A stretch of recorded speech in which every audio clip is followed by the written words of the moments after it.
სახელითა მამისაითა და ძისაითა და წმინდისა სულისაითა.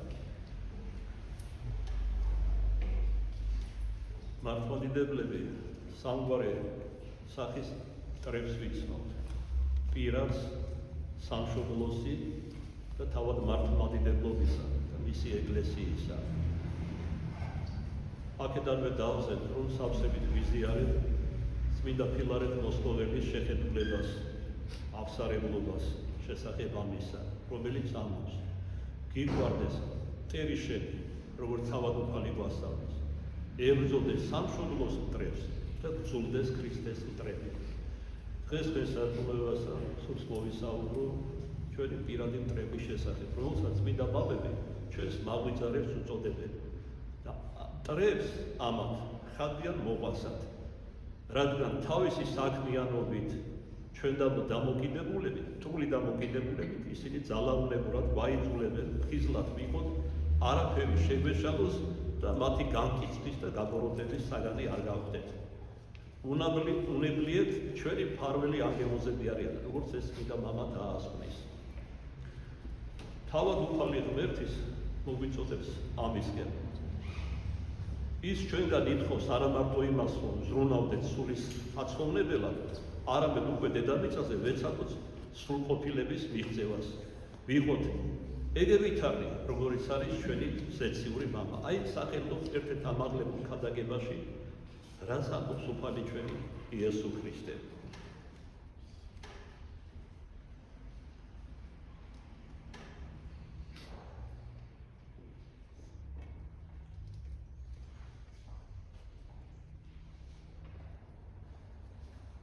გეტყვით თქვენ ამბობს მაცხოვარი, გიყვარდეთ მტერნი თქვენი და აკურთხებდით წყევართა თქვენთა და კეთილსა უყოფდით მოძულეთა.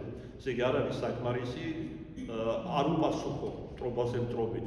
პირიქით უნდა დამოცო და შეძლების დაგვარეს სიტყვით და საქმით შეეწეოდე მას. ამით მარცხდება და ამით იკურნება ბოროტება და მტრობა. ულოცებდით მათ, რომელი მძლავრობენ თქვენ და დევნიდნენ თქვენ, რაითა იყვნენ თქვენ შვილ მამისა თქვენისა ზეცათა ისა, რამე თუ მზემისი აღმოვავს ბოროტაზედა და კეთილთა, წვიმს მართალთა ზედა და ცრუთა. უკვე თუ გიყვარდნენ მოყვარენი მხოლოდ თქვენი, რა ისასყიდელი გაქვს, რამე თუ მეზვერეთაცა ეგრეთვე ყვიან. ეს ამას არც კი გვითვლის უფალი სიკეთე და სიყვარულად. ჩვენ კერძო რომ გვიყვარდეს მხოლოდ და არა მტერნი ჩვენი. და უკვე თუ მოიკითხვიდეთ მეგობართა მხოლოდ თქვენთა, რაცა უმეტესი იქთ, ანუ არა მეზვერენისა ეგრეთვე ყვიანა, იყვენით თქვენ სრულ, ვითარცა მამაი თქვენი ზეცათა შინარი.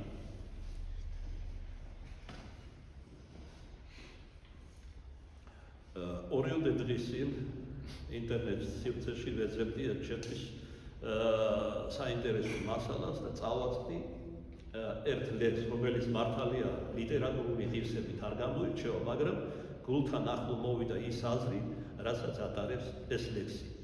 და ამან განმაწყო, რომ სწორედ ამ თემაზე, მტრებისადმი სიყვარულზე ვესაუბრა დღეს. აი, კერძოდ როგორ ჟღერს ეს ლექსი. რამდენადაც ლიტერატურულად როგორ თქვი, არ არის მაღალი ღირსების მქონე, მეც და დროც ნაკლები მქონდა, აჩქარებით თარგმნე, რომ აზრი გადმომეცა. არა ფორმა იყო ამ შემთხვევაში შემთვის საინტერესო, იმდენად არამედ აზრი ამ ლექსისა. მადლობა ყველას, ვინც კი ხელს გვიშლის, ვინც შეგნებულად შეგვამტყევს ვნებას, ვინაც ჩვენს გეგმებს ყვალად ჩაგვიშლის, ვინც განუწყვეტლივ გვაყენებს ცხენას. ნეტავს სოდნოდათ ამ საბრალობებთ, გულის თქმა იყო თუ რა რულია, ჩვენი ცხოვრების ამ მაბრალობებთ ჩვენი სვეპედის გამოძერწვაში. სული დანაკარს თუ კი არ იცნობს, სული რომელმაც წყენა არ იცის, ბედნიერება როგორ გაზომოს, ესე იგი მტრები რომ არ იყვნენ, სიკეთეზე წარმოდგენა როგორ შეგექმნებოდა. ანუ ესეც ღვთის მიშვებით არის. აი როგორც პავლე მოციქული ერთ-ერთ ეპისტოლეში მიმართავს სათავის სულიერ შვილებს ამბობს, თქვენ შორის გაჩნდება განსხვავებული მოძღვრებაც. ესე იგი არა მართლმადიდებლური, რათა მათ ფონზე უკვე შეიცნოთ სად არის ჭეშმარიტება. ბედნიერება როგორ გაზომოს, რომელმაც არ იცის აი ესეთი რამ ღირებულებანი უარყოფითი. შენდობის მადლი რა შეადაროს, რომ არ ყოფილიყო მტრობა, არც იქნებოდა შენდობის აუცილებლობა და შენდობა არის უდიდესი მადლი, დიდი მადლის მომტანი. და იმდენად მნიშვნელოვანია, რომ საუფლო ლოცვაში, რომელიც მაცხოვარმა გამოდგა, როდესაც მოციქულებმა სთხოვეს და მოწაფეებმა ლოცვა ესწავლებინა მათ, იმიტომ რომ აი ფარისევლები, ნათლისებლის მოწაფეები ილოცვიდნენ ღვთისა მიმართ, მუხლი მოიდრიკა უფალმა და აღავლინა საუფლო ლოცვა, მამაო ჩვენო, რომელსაც წმინდა მამები ახალი აღთქმის და ქრისტიანობის დრიტას უწოდებენ გულს. ყველა არსებითი სწავლება შეგუშული საკით გადმოცემულია მამაო ჩვენში. მათ შორის რას ვამბობთ, რას ვებედრებით ზეციურ მამას ამ ლოცვაში? დამომიტევენ ჩვენ თანანადებლი ჩვენი, ძველ ქართულად თანანადებლი ნიშნავს ვალებს, ვითარცა ჩვენ მიუტევებთ თანამდებთან მაჩვენსა. ესე იგი საკუთარი ცოდვები იმდენად მოგვიტევე უფალო მამაო, როგორც ჩვენ შევძლებთ და სხვას ვაპატიებთ. აპატიებ, გაპატიებს უფალი, არ აპატიებს უპატიებელი იქნება.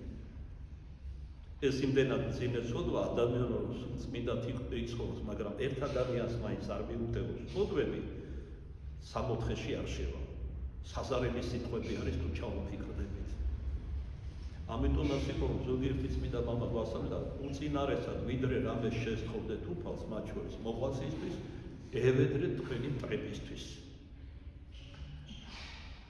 ამ თუნდაც ბრძენი ვით განვითარდეს მტრები რომ არ ყავდესო. ამ კეთილ ბოროტ კაცთა გარეშე, ესე იგი ამ ბოროტებს კეთილს უწოდებს ეს ლექსი. დაბრკოლებები თუ რომ არ იქნეს, სიკეთითა და ნათლის აფსავსე ასობით აზრი როგორ გაგაჩნდეს? და მეორე მათ მერამდენეთ მტრებს, ესე იგი მადლობას გიხდით ნამოქმედარზე, რას შევიძლებდით ჩვენ თქვენს გარეშე. მართლაც ასე არის. ამიტომ კი არ უნდა ვდროვდეთ ბოროტებაზე, შუღლით შუღლზე, ცილის სამებაზე, ცილის სამებით კარგად პასუხობთ, არამედ ვეცადოთ ძალისებრ შევუდოთ და ეს არა მარტო მაცხოვრებელია, როგორც თავში ვთქვით, არამედ ადამიანს უკვე დედამიწაზე სრულყოფილებას ანიჭებს. აი მაგალითად მოწყალება ცხოვრების მომტანია, სიკეთეა, სათნოებაა, მაგრამ უფალი როგორ გვასწავლის მოწყალებაზე, ნამეტნავისაგან თქვენისა გაეცითო მოწყალება.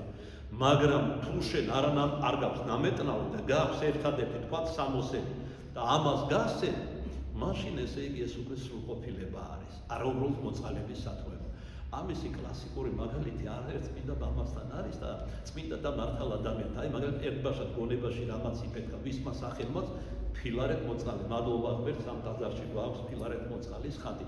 როდესაც მე ერთ-ერთ ქადაგებაში ვისაუბრებ ფილარეთ მოწყალის შესახებ და მანამდე ბუნებრივია ყველა შესაძლო რედაქცია მისი ცხოვრებისა წავიკითხე, გავეცანი, აქტოვანებაში მოვედი და გულში დავიდვე, როგორც წინამძღვარმა ამ ტაძარში მისი ხატი შეგვექმნა, რაც ღვთისმადლით აღვასრულეთ კიდეს. იყო დიდად მოწყალე. იმავ დროს მოდი დავსვეთ, ეს აუცილებელია. მცირე აზიაში იყო ერთ-ერთი უმდიდრესი ადამიანი. ახლა ზოგიერთები ღიმილით, პროირონიული ღიმილით დაზეთ მამაო ბევრი ქონდა და იმიტომაც ჩვენ რამდენი ვიცით დღეს ძალიან ბევრი აქვს და როგორც თქვენი გამოთქვა ვიყო რომ კაფიქს ვერ გააგდებინებ გაჭირვებულისთვის. იმიტომ რომ ქართული ანდაზაც მემოწმება მაცხარს შიერიც მაცხარი ებონა. აი დაახლოებით ესეთი განწყობა და მსოფლმხედველობა ამ ეგრეთ წოდებულ მდიდრებს და მოდი თუ კი გავხვებით როგორ გახდნენ მდიდრები, მივალ სამარცხვინო ადამიანთან. არ მინდა ეხლა ამაზე მოყვე პირველ ყოვლისა მხედველობაში ყვანან მსხვილი მევახშეები, ბანკირები, რომლებიც პრაქტიკულად განსაზღვრავენ ქვეყნისა და ქვეყნების ბუნება, განწყობილებას, პოლიტიკას, ფინანსებს და სხვადასხვა ამაზე აღარ მოყვები. მოკლედ იყო უმდიდრესი ადამიანი და პირველ ყოვლისა ცნობილი იყო სიკვდით, არამედ მოწყალებით. გასაოცრად მოწყალე, მთელი დღე გადაჭარბების გარეშე მოწყალების საქმეებში ატარებდა. მაგრამ ღმერთის მიშვებით ნახეთ რა მოხდა. ღმერთმა დაუშვა, იმ მხარეში შიმშილობა ჩამოვარდა. ეს ადამიანი გაკოტრდა და მაინც გაკოტრებული აგრძელებდა მოწყალების გაცემას და ისეთი დაპირისპირება ჰქონდა ცოლსა და შვილებს მასთან, ბოლოს როცა გაუჭირდა, საჭმელსაც კი უმალავდნენ, რომ მოწყალებაში არ გაეცა და ჩუმად ჭამდნენ. ფილარეთის ზურგს უკან. ერთხელაც მოადგა გლახაკი ჩვეულებისა რისოდნენ, ვინც იყო ფილარეთი, რომ მოწყალები თბილი გული ჰქონდა და ითხოვა მისგან მოწყალება. ფილარეთს არაფერი ჰქონდა, მხოლოდ 2-3-ისგან ფუტკარეღა დარჩა. წავიდა, ახადა სკას, რომელიც არ იყო ჯერ შევსებული თაფლით და რაც ხონდა ყველაფერი უკლებლივ ჩარჩოიანად გაატანა, როგორც იტყვიან ხოლმე. გამოხდა ხანი, ახლა სხვა მოვიდა მოწყალებაზე. რა თქმა უნდა, გლახაკები ერთმანეთსაც აგულიანებდნენ. აი მასთან მოწყალია უარს არ გეტყვით, არავისთვის არ უყვამს უარი. და რა კი აღარაფერი არ ხონდა გასაცემი. სულშვილი ფანჯრიდან უყურებდა საქმე და რასიზა. ადგა და ზედა სამოსელი გაიხადა. ჩააცვა გასცა მოწყალებაში. ეს უკვე არის სრულყოფილება, არაურით მოწყალება. აქვე მაგონდება წმინდა მამა პავლე ნოლაველი ეპისკოპოსი. ერთხელ თავის კლიროსთან ერთად, ანუ სამღვდელოებასთან, ღვთისმსახურებთან და ბრეულთან ერთად ერთი მონასტრიდან მეორისკენ მიეშურებოდა ლიტანიობით, ჯვარხადებით. და იყო ზამთარი, საშინლად ყინავდა, იგი შემოსული იყო მღვდელთავის სული სამოსელი და ერთ-ერთი ქუჩის მოსახვევში დახვდა გლახაკი, რომელიც აწაგწაგებული ხელით ითხოვდა მოწყალებას. შიშველი იყო თითქმის და მშიერი, არაფერი თან არ გააშდა. სეფისკვერი გამოართვა არქიდიაკონს, სეფისკვერი ჩაუდო ხელში და თავისი წამოიგნეთ სამღვდელმთავრო სამოსლიდან მოითხოვა ლახვარი, თითქმის ნახევარი სამოსლის ფილონის მოუჭრა და მხრებზე მოაღვია. შუაღამისას ლოცვის დროს მას ღმერთმა მისცა თეოფანია გამოცხადება. ხედავს, რომ იესო ქრისტეს მისგან ნაწყალობები ფილონის ნაჭერი აქვს მოხვეული და ეუბნება, აი როგორ ციოდა მამაო და როგორ დამათბევ. ჭეშმარიტად როგორც მაცხოვარი ამბობს, ვინც გლახაკს ავასხებს, ის თავად ღმერთს ავასხებს. ასე უნდა გვესმოდეს მოწყალება. თვითმისნური არაფერი. თუ ეს ხდება უკვე მაჩვენებლობა, სახელმდიდებისათვის, რა თქმა უნდა, არაფერი ის წინაშე არ იქნება შეძირული. დაფარულ შეიწირავს მხოლოდ უფალი თავისი მონებისაგან. ესე იგი, ეს უბრალოდ მაგალითად მოვიყვანე ტრისიყვარულთან ერთად, რომ ეგევითარი მოწყალებაც არის უკვე არა მარტო ცხონების საწინდა, არამედ სრულყოფილების. სულ ჩვეულებისაებრ დასტურ ჩვენი ნათქვამისა რამოდენიმე პატერიკული მოთხრობა მოვიყვანე. წმინდა მამები ამბობენ, მართალია შხამი თავისთავად მომკვლელია ადამიანისთვის, მომამდინებელი, მაგრამ თუ კეთილ გონიერად გამოიყენებს, მკურნალი შეიძლება გარკვეული დაავადებების განკურნოს. ტრებზია აქ ლაპარაკი. ტრები მართალია ბნებებს ვაყენებენ, შეურაცხყოფას ვამცირებენ, სახელს გვიტეხენ და სხვა, მაგრამ თუ ჩვენ მადლობით დავითმეთ და პირველყოლისა ჩავთვლით, რომ ჩვენი ცოდვების გამო მოუშვა ისინი უფალმა, მაშინ ჩვენ დიდ მადლს მოვისხავთ. ძველი აღთქმიდან კლასიკური მაგალითი ეგევითარია მიტევებლობისა არის მესის მამა წოდებული დავით წინასწარმეტყველის ცხოვრება. თქვენ იცით, რომ თავდაპირველად ისრაელში ღმერთმა დაადგინა საული, მაგრამ მოღიქცი აღმოჩნდა ის. ერთგვარად სულიერად დაავადების ნიშნებიც კი გაუჩნდათ, როცა განმავლობაში განსაკუთრებით დავით წინასწარმეტყველთან მიმართებაში. ასეც ყოფილა სიშმადის დროს, როდესაც ნევროზი ჰქონდა და დავითი ქნარზე უკრავდა, რომ დაემშვიდებინა, შუბი უთხორწნია მისთვის, რომ განეკრიბა, ანუ გაიმეტა სასიკვდილოდ. მერვე აშკარათაც დაუწყო დევნად, ამას ყველაფერს აკეთებდა შურიდან გამომდინარე. მართალია საული იყო მეფე, მაგრამ ხალხს უფრო მეტად დავითი უყვარდათ. მისი სათნოებისა და წმინდა ცხოვრების გამო. აი ერთხელაც ილტის საულის პირისაგან დავითს წინასწარმეტყველი და ერთ-ერთ გამოქვაბულში ათებს ამეს.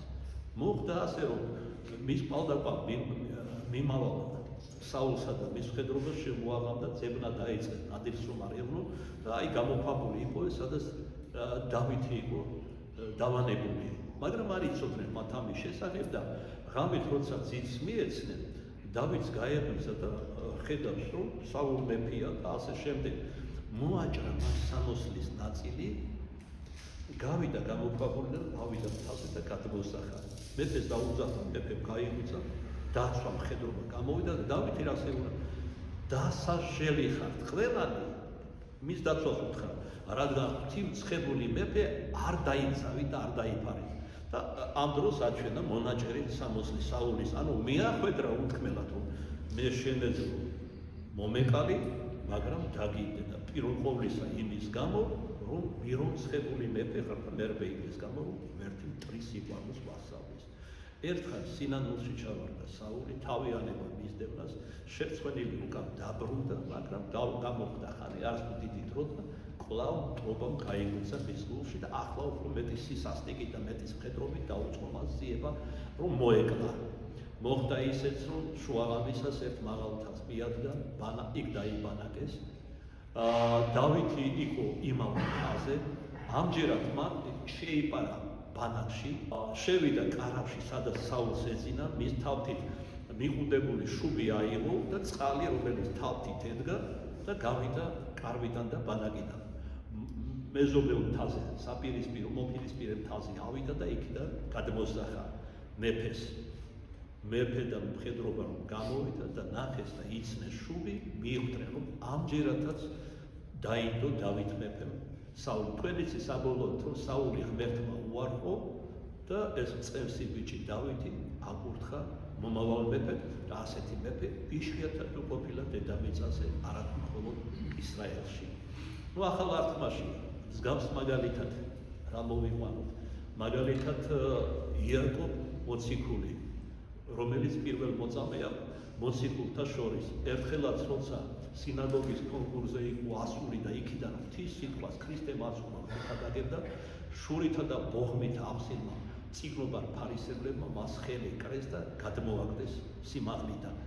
დაეცა, დაიმსხვრა, დიდის გაჭირვებით მოკრიფა თავისი დამსხვრევლის სხეული, დადგა მუხლებზე, განართხა ღმერთი და ღმერთ შესთხოვა მსგავსად მაცხოვრისა, მამაო მიუღდებენ, ღმერთ არაუწყიან რასა იქმან.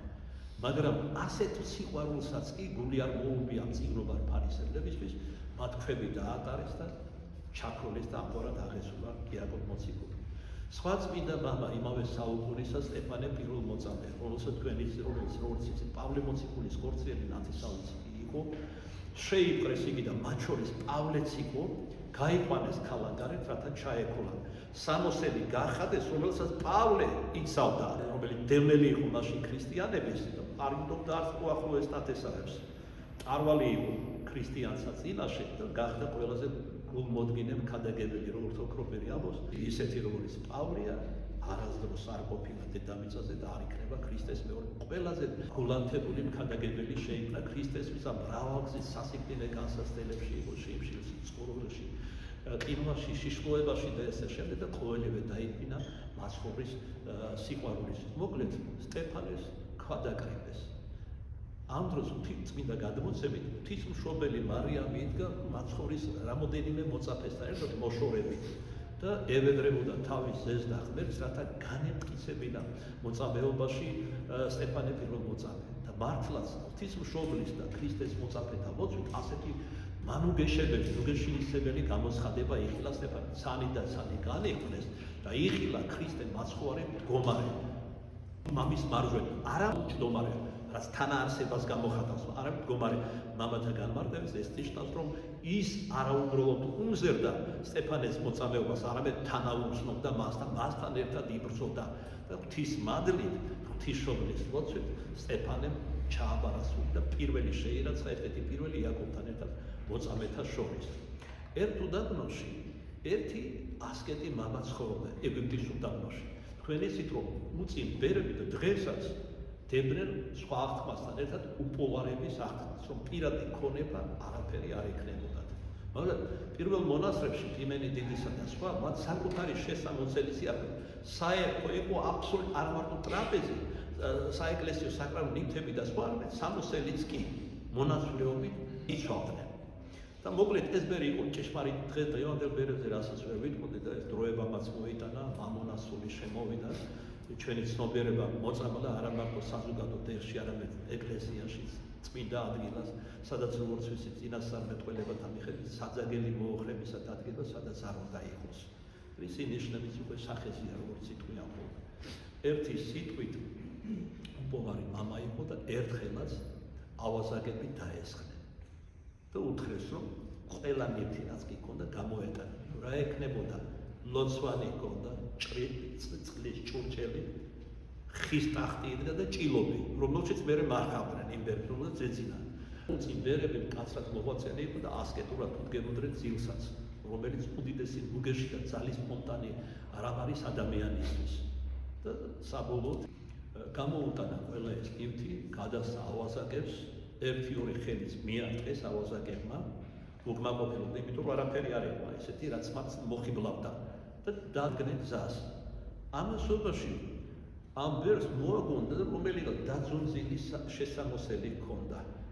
სასწრაფოდ აიღო, გაიქცა და დაეწია ავაზაკებს და უთხრა: მაპატიე ძმებო, აი ეს დამავიწყდა, მომაგონდა და მოგიტანეთ, ესე წაიღეთო და ამბერის ამგვარმა საქციელმა ისე იმოქმედა ავაზაკებს, რომ ლობიერება იგრძნეს გულში, შენდობას თხოვეთ მუხლებში ჩაუვარდა და უკან ამ ნივთებით ორიოდე ნივთით მიაწილეს წმინდა მამა. არის ესეთი მღვდელმოწამე წმინდა მღვდელმთავარი იპატი. ერთხელაც ის გზად მიდიოდა. შებინდება იწყო. გზად მას შემოხვდა ნოვაციანელები, მწვალებლები, ერეტიკოსები, იცნეს იპატი, რომელიც მართლმადიდებლობის მოშურნე დამცველი იყო, ჯერ სცემეს საზარლად. შემდეგ უამრავი ჭრილობა მიაყენეს დანით და ამასაც არ დაჟებდეთ, აიღეს და ქრთის ქიმით და ჭაობში გადააგდეს. იხჩობოდა იპატი, ისედაც მომაკვდავი იყო, სისხლის დიოდა, მოახერხა ხელები აღაპყრო ზეცისკენ ჭაობითა და ღმერთს შეთხოვა, რომ ეპატიებინა მისი მტრისთვის და ჭეშმარიტებით, ანუ მართლმადიდებლობით გაენათლებინა ისინი. ესეც საოცარი მაგალითი მტრისადმის სულგრძელებისა და მიტევებისა. მას ასე ორმა ეპისკოპოსმა დაიჭირა. აქედან ერთი იყო შეძლებული, მდიდარი მღვდელმთავრები, ადრე ეპისკოპოსები, ცოლოსნები იყვნენ, მათ შორის მოციქულები. იოანეს გარდა და პავლესი ყველას ჰყავდა ცოლი დაი, როგორც პავლე მოციქული ამოს. და უკვე მოგვიანებით ადრეულსავე შუა საუკუნეებში ერთ-ერთმა ადგილობრივმა კრებამ აგრძალა ცოლოსნების კურთხევა მღვდელმთავრად. ჯერ უნდა აღკვეცილიყო, ბერად ეს სავალდებულოა და შემდეგ თუ ღირსეული იყო, ხელი დაესხა მღვდელმთავრად. მოკლედ, აქ არის ნათქვამი, რატო ვამბობ ამას, ესე იგი, უპოვარების აღქმა აღკვეცილები იყვნენ, არ იქნა ქონდა დადევა. ერთი რამ ცხადია, ეკლესიის ისტორია მოგვითხრობს, რომ ერთი ეპისკოპოსი იყო საკმაოდ შეძლებული და მდიდარი, მეორე ღარიბი და ხელმოკლე. მოკლედ, მტრობა ჩამოვარდა მათ შორის. რამდენი არცა და ღარიბმა ეპისკოპოსმა შემოერიგებინა მდიდარი, ყოველთვის უარით ისყუბრებდა გაღიზიანებული. მაშინ თავის სულიერ ძმებს, ბერებს, მორჩილებს უთხრა: ჩვენ ძლევთ იმ ეპისკოპოსს. ყოვლად შეუძლებელია მეუფე უთხრეს მორჩილებმა. წამომყევით მე და რასაც მე ვიტყვი გულით, ის თქვენს გაიმეორეთ. მივიდნენ სასახლეში ეპისკოპოსისა, მუხლი მოიყარა ღარიბმა ეპისკოპოსმა, დააჩოქა მორჩილების და შეეღაღადეს ეპისკოპოსს. მომიტევე ბატონო, შეწოდებანი ჩემი და როცა გამოვიდა და გადახედა, რომ მთელი ეზო მორჩილებითა და ეპისკოპოსთან მუხლი მოეყო სავსე, გული აუჩუქდა, დაინახა თავისი შეცდომა, სასწრაფოდ გავარდა ეზოში, დაემხო იმ ეპისკოპოსის წინაშე და გადაეხვია. იმ დღიდან განუყრელი მეგობრები შეიქმნენ. ერთი ბერი იყო სხვა ბერზე დაწყებული და გადაწყვიტა ერთხელაც სინდისის ქენშნა ჰქონდა, რომ არ უგდებოდა, გადაწყვიტა, რომ შერიგებოდა შენდობა აეყო მისგან. ბევრი არა თუ ცოტაი არა, იმ ბერის სენაკს მიადგა, დარეკა, მაგრამ არც კი გაუღო, არათუ არ მიიღო, არც კი გაუღო სენაკის კარები და დამსუხლებული წამოვიდა უკან და ერთ-ერთ ცნობილ ბერს, ბერჩომოსილ მამას მოუთხო ამის შესახებ და კითხა, რატომ მოხდა, რომ მან არ მემეღო. ესე იგი, გულთამხილავი იყო ეს წმინდა მამა და უთხრა, რომ ეს იმიტომ მოხდა ჩემო საყვარელო, როდესაც შენ გზად მიდიოდი, შენი მაწყინარისი და გულში განიკითხავდი. ფორმალურად გინდოდა შენდობა აგეყო, მაგრამ გულში ფიქრობდი, რომ შენი ხავი მართალი და ის იყო თქმანი. ეხლა მოდი ღვთის წინაშე ნაცარი იყარე, თავი ცოდვილად მიიჩნიე და ვინ არის ღვთის წინაშე მართალიო, წმინდა წერილში მართალი ძნელად გადარჩეს სამჟავროზე და ცოდვილი სადღამოა იქ და აი ესეთი გულის შემოსვლებით, სულის შემოსვლებით მეშრობე და ბერისები. ის იყო დააპირა, კარზე დაერეკა, თქობა ბერმა ჭუჭურტანიდან დაინახა, სასწრაფოდ გაუყარები და გულში ჩაიკრა.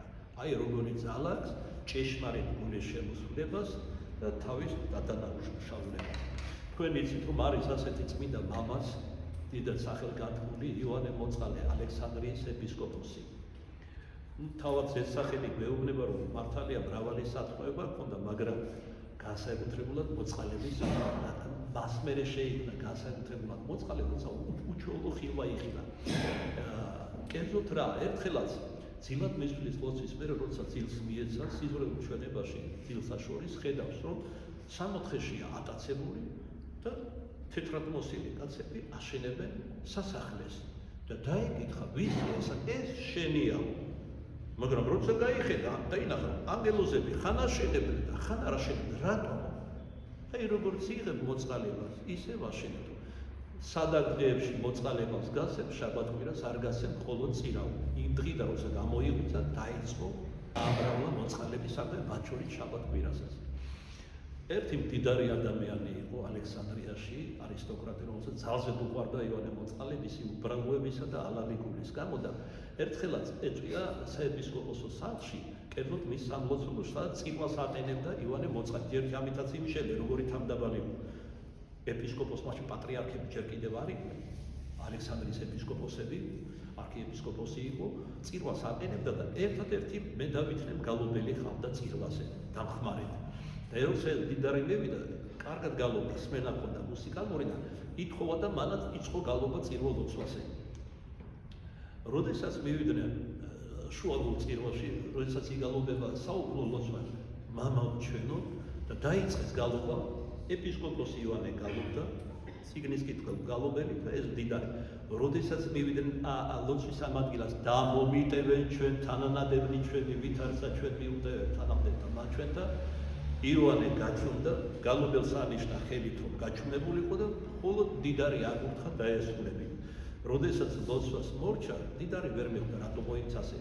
შემდეგ მოიხმო მას ივანე მოწყალემ და უთხრა, აი შენ ღმერთს უგალობდი, დამომიტევენ, ვითარცა მიუტევდა, შენ ხავს მოწყინარი, რომელსაც არ პატიო, თუმცა როგორც ეპისკოპოსმა არაერთხელ გთხოვე, არა თუ გაგურთხე, გთხოვე, რომ მიგეტევებინა. სინანულში ჩავარდა ეს მდიდარი და წირვის მერე მეხსეულა წავიდა, მოძებნა თავისი მტერი, მუხლებში ჩაუვარდა და შეურიგდა იმ დღიდან. აი თავად ივანე მოწყალეს რა შეეთქვა. ერთხელაც არის წირვაზე, უამრავი ხალხით არის აფსიდი, ეკლესია ეზოც კი გადავსებულია და როდესაც მას ყავდა ერთი დიაკონი, რომელიც თავად აკურთხა, რომელსაც სულდა ივანე. არ ჩანს იქ რის გამო. როგორ ჩანს უფრო პატიმოყარი ადამიანი იყო და ფიქრობდა, რომ მეტის ღირსი იყო მის წინაშე, რომ ანუ უკეთესი მდგომარეობა უნდა ჰქონოდა ივანე მოწყალის წინაშე, თუმცა გულახდილად რო თქვა, არაფრით არ იმსახურებდა. აი როდესაც აქაც მივიდნენ საუფლო ლოცვასთან, გააჩერა გუნდი ამ ადგილასვე, გავიდა წირვიდან შემოსილი მღვდელმთავარი ამდენი სხვა რაოდენობა ხალხის პრევლის წინაშე, მუხლი მოუყარა დიაკონს, რომელიც ამბიონზე იდგა და ხმამაღლა ყველას გასაგონად სთხოვა, მაპატიე მამაო, შეცოდებანი ჩემი და მუხლებზე მოეხვია. ნუ ეს ყოვლად წარმოუდგენელი თავმდაბლობა იყო, ატირდა დიაკონი, დაემხო მუხლებზე, ყველაფრისთვის პატიებას სთხოვა და იმ დღიდან უერთგულესი მოწაფე შეიქმნა იოანესი. აი ეს არის ის, რადგან დღეს მე სარწმუნოებასთან ვსურდა ლაპარაკი და კვლავ ერთხელ გავიმეორებდი წმინდა ფილარეტის დევის. ვიყვარდე მტერნი ჩვენი, ვებრძოდეთ სამშობლოს წრეებს, რომელიც დღეს რქენენ ყველა მხრიდან საქართველოს. ჩვენი გეოპოლიტიკური და შენ მდგომარეობა სურთ და გძურდეს ქრისტეს წრეები, რომელიც ძილს უთხრიან, განთქვენ დაუკვირდით ეგრეთ წოდებული პერესტროიკა რომ დაიწყო, როგორ გამრავდა მწვალებლობა, ვინ აღარ შემოყარეს. ესეც არ არის შემთხვევითი და სტიქიური. იმიტომ რომ გათიშე და იბატონე. გაგთიშეს მრავალპარტიულობით, თან როგორი დებაგოგია რომ ერთპარტიულობა, ერთი ასლი. დიახ, ქართველო ერთად ღვთისაგან როგორც პატრიარქმაც მომეწოდა, თუნდაც წმინდა წერილზე ხელდადებით. მრავალპარტიულობა, ერთწოდებული ვითომ პლურალიზმი, განსხვავებული აზროვნება, თავისუფალი აზროვნება, აღვირახსნილობა, გარყვნილება, სექტები უამრავი, მხოლოდ ზიანს აკეთებს ქართულ სხეულს. ეხლა ამას დაემატა საშიში რამ აფრო-ამერიკული მოდმა და არა მარტო ისინი, ესე იგი ზღვის ტალღებით მოედინებიან საქართველოში. იქამდე რომ ხელისუფლება შეწუხდა და რაღაც შემაკავებელი მექანიზმების შემოღება სურთ ესე კანონის დონეზე. ყველა მხრიდან ტრობა და ბრძოლა გვაქვს. ღმერთმა ღვთისმშობელ მარიამის მეოხებით, რომლის წინაშე შევიკრიბეთ ამ მოთხშაბას, ზის მაწვევებელი საუკეთესო ხატის წინაშე, ძალი ერსა თვისა მოსცეს ქართველთა ერსა და ჩვენმა დიდმა წინაპრებმა. რაითა ერთობით ჩვენს დიდებულ წინაპრებთან, ჩვენს ფარულ ღვთისმშობელ მარიამთან, რომლის გარეშე არაკოლი არათანს არც მეგობარი და არც კეთილის ყოფილი, ერთად მადლობდეთ საუკუნო თუკუნისამდე ღვთისმშობლისაგან ხურჩესმულსა, მაცხოვარსა ჩვენსა, რომლის არც დიდება თანა მამი და სული წმინდით აზდა მარადის და უკუნით იქუნისამდე. ამენ.